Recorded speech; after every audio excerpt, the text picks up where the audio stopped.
Bienvenue sur notre JT. Nouveau scandale pour la majorité présidentielle. La nouvelle ministre des Comptes publics aurait égaré plusieurs milliards d'euros dans le budget 2025. Pas de quoi s'inquiéter, nous a dit la ministre depuis l'aéroport du Bourget, juste devant son nouvel avion, cadeau d'un de ses bons amis émiratis. La ministre condamne fermement la disparition de cet argent et indique qu'une task force républicaine de 2 stagiaires a été chargée de le retrouver. Terrible drame dans le pays du Bouchonnois lorsqu'hier un homme est entré par effraction dans le logis d'un retraité. Après avoir vidé le frigo et déféqué au milieu du salon, l'homme aurait été insulté par le propriétaire du logement qui vient d'écoper de 6 mois de sursis pour atteinte à la dignité du cambrioleur. Enfin, sur le front de la lutte contre l'obscurantisme religieux, le gouvernement interdit le ramadan, le carême, la fête d'Hanouka ainsi que le nouvel an chinois. La nouvelle force républicaine de laïcité a aujourd'hui mis fin à une chasse aux œufs de Pâques dans l'école primaire de Noir-en-Belin. 2 jeunes terroristes de 6 et 8 ans ont été placés en garde à vue. Ah mais si t'appelles, c'est pas un gouvernement, c'est un gouvernement, j'ai compris, c'est parce qu'ils mentent tous. Tiro, si une mouche atterrit au fond de ton verre, elle va se casser les pattes, tu payes une tournée. Mais ta gueule. Ah ouais, mine de rien, la réalité de nos gouvernements est devenue compliquée à parodier, tant chaque jour apporte son lot de scandales. Des magots, moi, pas du tout. Aussi sûr que la guerre c'est mal ou que l'eau ça mouille. Mais aujourd'hui, j'ai décidé de vous faire relativiser tout ça, car je me suis bien creusé la tête pour vous trouver les pires gouvernements de fiction. Bref, citoyens, vous n'en pouvez plus de ces fonctionnaires corrompus qui empochent l'argent de vos impôts, vous en avez marre d'attendre 2 jours aux urgences parce que le gouvernement a décidé qu'il fallait faire des économies partout, sauf là où il fallait les faire. Eh bien, rassurez-vous, oui, rassurez-vous, car vous n'êtes pas envoyé dans une arène vous battre à mort avec vos copains pauvres, vous n'êtes pas réduit à l'état de légumes cybernétiques dédiés à servir votre patrie, ou bien forcé d'aller au front dans l'espoir que le ministère vous donne un conjoint. Je vous ai trouvé des gouvernements de fiction tout aussi horribles que nuls, la totale, le combo maxi best-of, le taco suivante, sauce biggie samouraï. Voilà, et maintenant que je vous ai bien remonté le moral, on va commencer. Ce classement n'est pas exhaustif, pas dans l'ordre même si j'ai gardé le meilleur du pire pour la fin. Alors munissez-vous de votre meilleur lubrifiant, un peu de poppers ne sera pas non plus de trop, et préparez-vous à une bonne enfilade en règle de la part du premier gouvernement de fiction qui est... 5. Le Capitole. Cruel, arrogant, superficiel et fringué comme des clowns, venez donc rencontrer vos nouveaux maîtres, les habitants du Capitole. Dans Hunger Games, le célèbre livre de Suzanne Collins, plus tard adapté en film, le pays de Panem est divisé en plusieurs districts, chacun spécialisé dans la production d'une ressource. Mais il y a un district qui ne produit rien et qui profite des ressources de tous les autres. Pas de bol, c'est aussi le district qui abrite ceux qui vous gouvernent. Les habitants du Capitole sont pour la plupart au chômage, se font vomir pour manger plus alors que tout le monde crève la dalle, s'habillent comme aux heures les plus sombres de la Fashion Week de Paris, et ont l'audace de s'ennuyer toute l'année en se vautrant dans cette indécente richesse. On ajoute à ça une cruauté assez dingue. Dans le bouquin par exemple, ils ont inventé un dispositif anti-émeute qui peut faire saigner n'importe qui à mort par tous les orifices. Les personnes qui ont inventé ça ont la main sur l'armée, la nourriture, la technologie, et ont également le monopole de la connerie, car ils n'ont rien trouvé de mieux pour tenir les autres districts en laisse que d'envoyer des dizaines d'adolescents s'entretuer dans une arène tout en diffusant ce spectacle sur écran géant.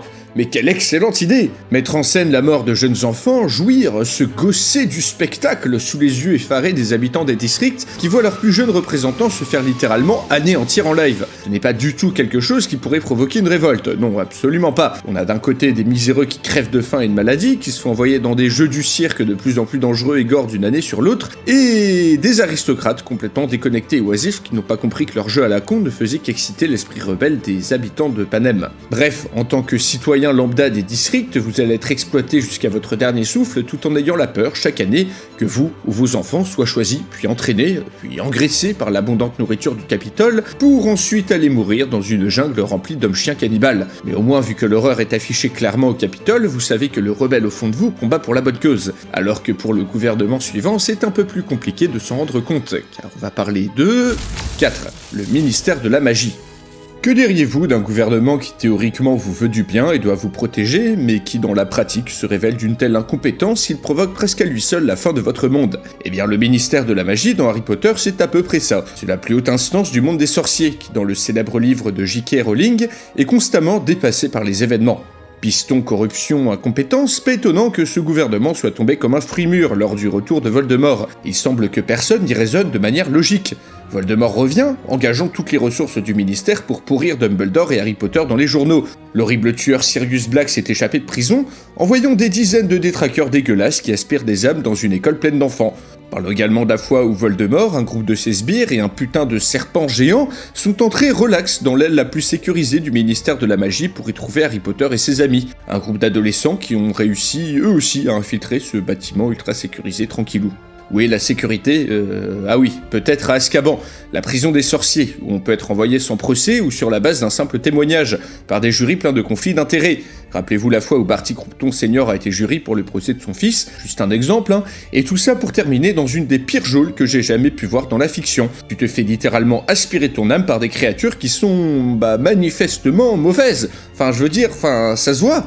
Mais à qui le ministère fait entièrement confiance pour la sécurité des lieux? Bah oui, regardez-moi ça, on leur donnerait le bon Dieu en confession. Ajoutons à ça que le GIGN du ministère, les Aurores, ne sont pas équipés du moindre gadget, sont peut-être une vingtaine pour gérer la moindre crise, et comptent dans leur rang des types comme Dawlish qui se fait victime par une vieille dame et un étudiant. Quant au fonctionnement politique du ministère, c'est de la corruption à tous les étages. Le gouvernement a le contrôle quasi entier de la presse, leur assemblée nationale n'a pas de parti politique, est contrôlée en partie par des sorciers nazis qui ne veulent que des sangs purs, et qui finiront d'ailleurs par prendre le contrôle total du ministère pour le compte de Voldemort. La petite cerise sur la bouse étant l'animosité des fonctionnaires du ministère pour tout ce qui n'est pas humain, et on obtient avec tout ça un gouvernement de fiction tellement incompétent et corrompu qu'il en devient dangereux pour tout le monde des sorciers. Mais bon, au moins dans ce monde les enfants peuvent s'amuser à faire des sorts un peu stylés, contrairement au monde suivant où ils ne peuvent jouer qu'avec des guns et des couteaux, car on va parler de 3. La République de la Grande Asie.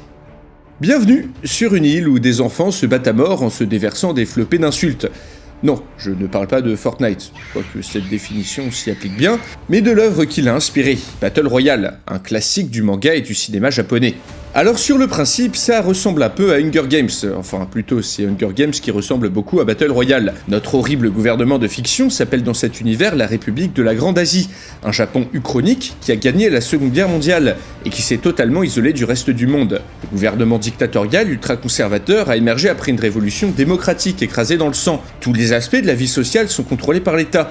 Mais ce qu'on voit dans le manga et dans le film, c'est la manière dont est exercé ce contrôle social, qui implique encore une fois la mort brutale et gratuite de dizaines d'enfants. Bah oui, la jeunesse est vue ici par le gouvernement comme ingérable.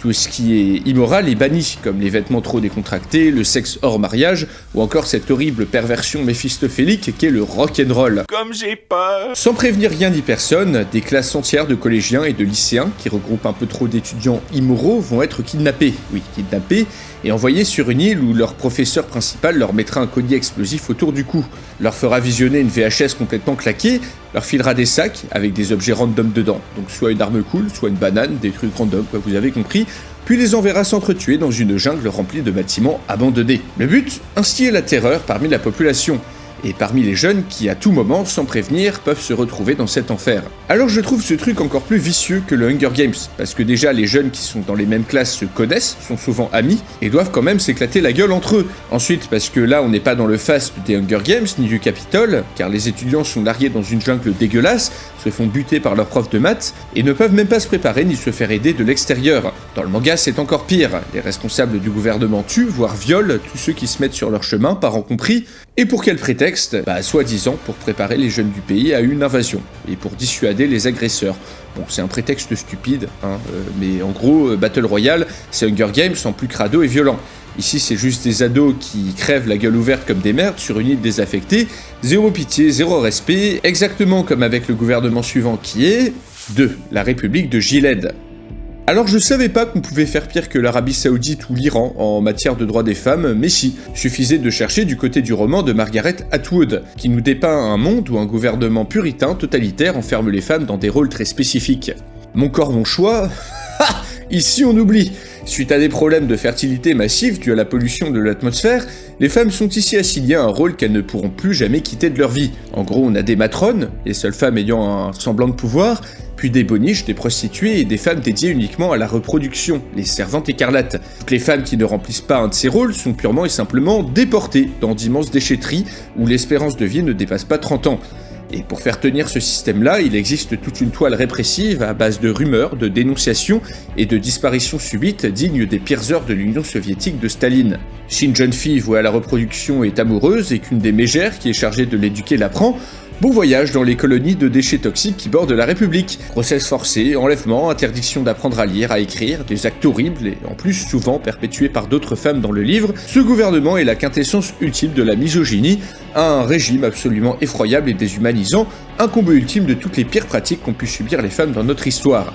Et pour les hommes, c'est clairement un peu mieux, surtout si vous faites partie de l'élite. Mais c'est pas non plus dingue. Si vous êtes pauvre comme la majorité des gens dans le livre, et que vous voulez que le gouvernement vous assigne une femme, il va falloir avant servir dans l'armée pendant une longue période, pour aller combattre la rébellion ou les pays ennemis. Une longue période dont vous n'êtes pas du tout sûr de revenir vivant ou entier. 1. Le gouvernement des États-Unis dans la purge. Bienvenue aux États-Unis d'Amérique, un pays sûr, sans vol ni violence, où une fois par an, tous les crimes sont légalisés par le gouvernement pour une durée de 12 heures, durant un événement nommé la purge. Une décision qui a été prise pour permettre aux citoyens de bien se défouler, voilà, pendant un moment. On va pisser sur la clôture du voisin, on jette son chewing-gum par terre, on vole un petit billet de 10 au supermarché pour faire sortir les mauvaises émotions. Puis ensuite on met un masque de clown, un harnais BDSM et on va découper l'épicier du coin à la scie sauteuse. Vous savez, des trucs normaux qu'on fait pour se défouler. Bref, autant vous dire que le postulat de départ de ce film est complètement débile.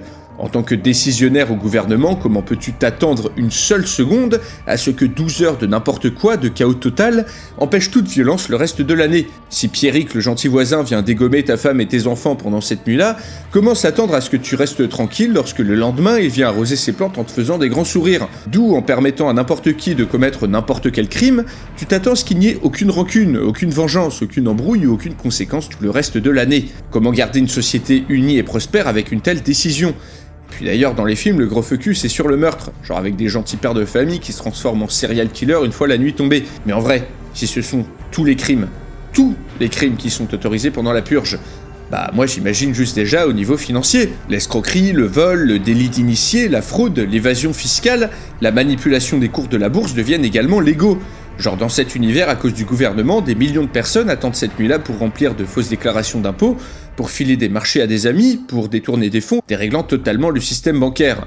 En gros, chaque année, l'économie est littéralement ruinée par des types qui en profitent. Et encore, je ne parle pas non plus des touristes qui viennent chaque année, qu'on aperçoit dans The Purge Election Year. En gros, si la Chine ou la Russie ou n'importe quel ennemi des États-Unis veulent envoyer pendant la purge des centaines de types surarmés pour attaquer une centrale nucléaire ou commettre des actes terroristes, alors c'est ok.